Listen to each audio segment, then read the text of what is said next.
Hi, I'm Dan. Thanks for taking a look at the new Dimgaard campaign. This is another of the 21 episode variety. We've done these several times.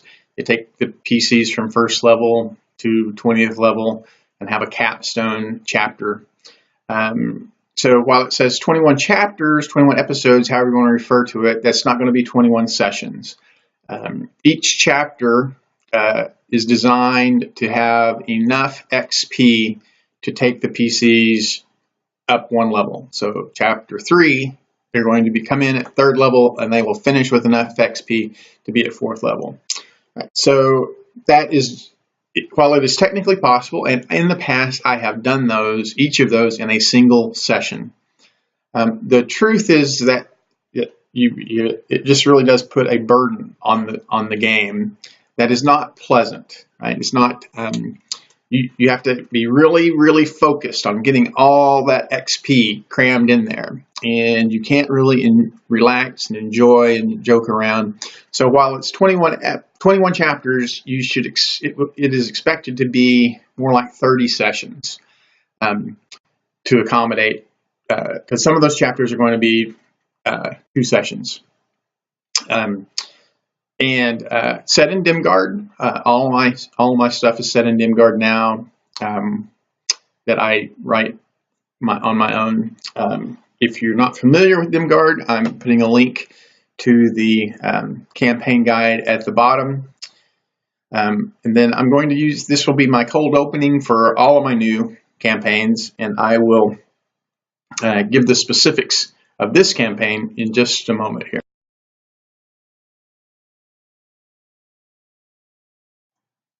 If you are familiar with Dimgaard, you will have heard of the Dragon Cabal, right? And the backstory there is that prior to humanoids becoming the predominant occupiers of Dimgaard, Dimgaard was ruled as a network of territories controlled by very powerful true dragons.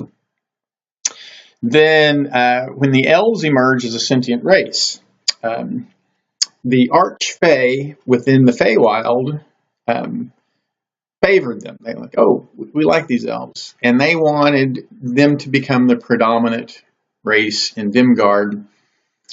And over the course of many centuries, the Archfey engineered a great war between the chromatic dragons and the metallic dragons. They've always had a resentment among each other because they're different types of dragons, but the Archfey inflamed those fundamental differences to the point where it became a tremendous war.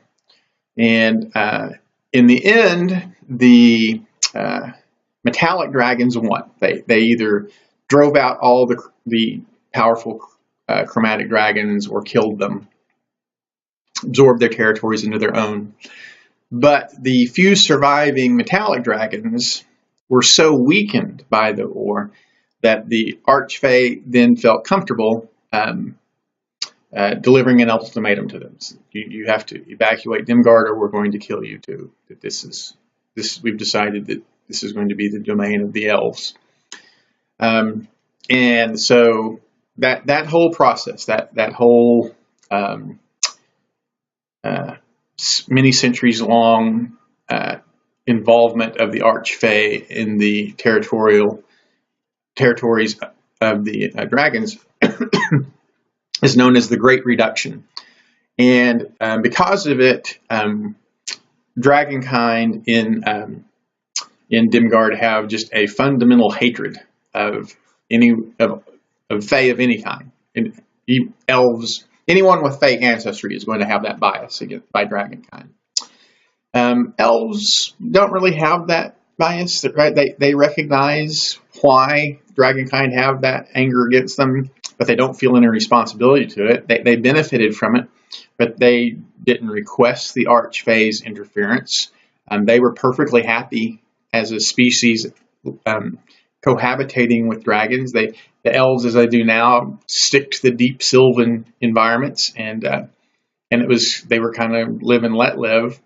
And the elves never really developed into the proliferation that the arch they were hoping for, mainly because elves do not reproduce at a sufficient rate to have that swell of population that would have been necessary to flood out of the Sylvan realms into the more open area and establish settlements there.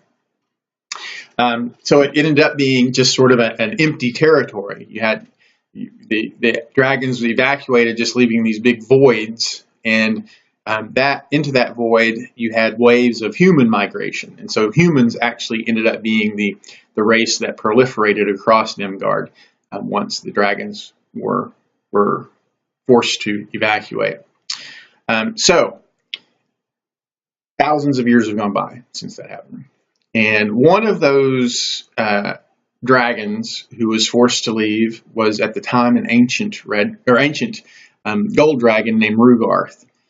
And he has festered for millennia over the injustice that was dealt him. And he has wanted to reclaim his lost territory. And a couple of years ago, we saw a thing emerge called the Dragon Cabal, which is guided by progeny of Rugarth, particularly half-dragons, half-gold dragons. And they are on a crusade to restore true dragons in Dimgaard and eliminate or completely subjugate anyone who is not dragonkind, and reestablish dragonkind as the rulers of Dimgaard, and bring back those surviving true dragons to be the ultimate rulers, kind of god king type things. So, of course, if you're not a dragonkind, this is not good for you, right? And then probably if you look at it even deeper, if you are not a metallic dragonkind, it's probably not good for you, right? So, while right now the Dragon Cabal is open to all dragonkind, chromatics and metallics alike, the fact remains that the known true dragons who would be powerful enough to return and reestablish their territories are all metallics, right? So if you are a green dragonborn and you've got these guys saying, yeah, the initial appeal is all dragonkind, you'll have this layer where you have all the humans and the tieflings and the dwarves and the halflings underneath you.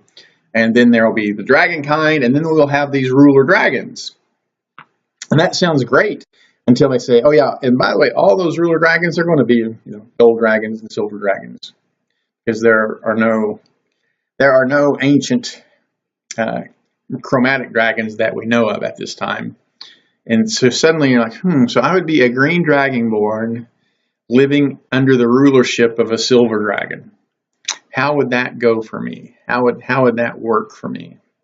Right. So that's the thrust of this campaign, is to resolve those issues centered around the Dragon Cabal. It's called Encounters in Gold because Rugarth, who is the real driver of this of the conflict here, he's the one who has infiltrated those loyal to him into Dimgaard, established the Dragon Cabal, and is adamant on reestablishing himself as the ruler of Dimgaard. He's actually a Great Worm now, which Great Worm is a development of Dimgaard. It is a category of dragon that they can progress to after Ancient, and they don't have to become a Great Worm. It involves a lot of sacrifice and ordeals and meditation and rituals, but they can. And Rugarth has done that because at that point they become almost godlike, or literally godlike. Yeah. So that is the gist of Encounters with Gold. Thanks for taking a look.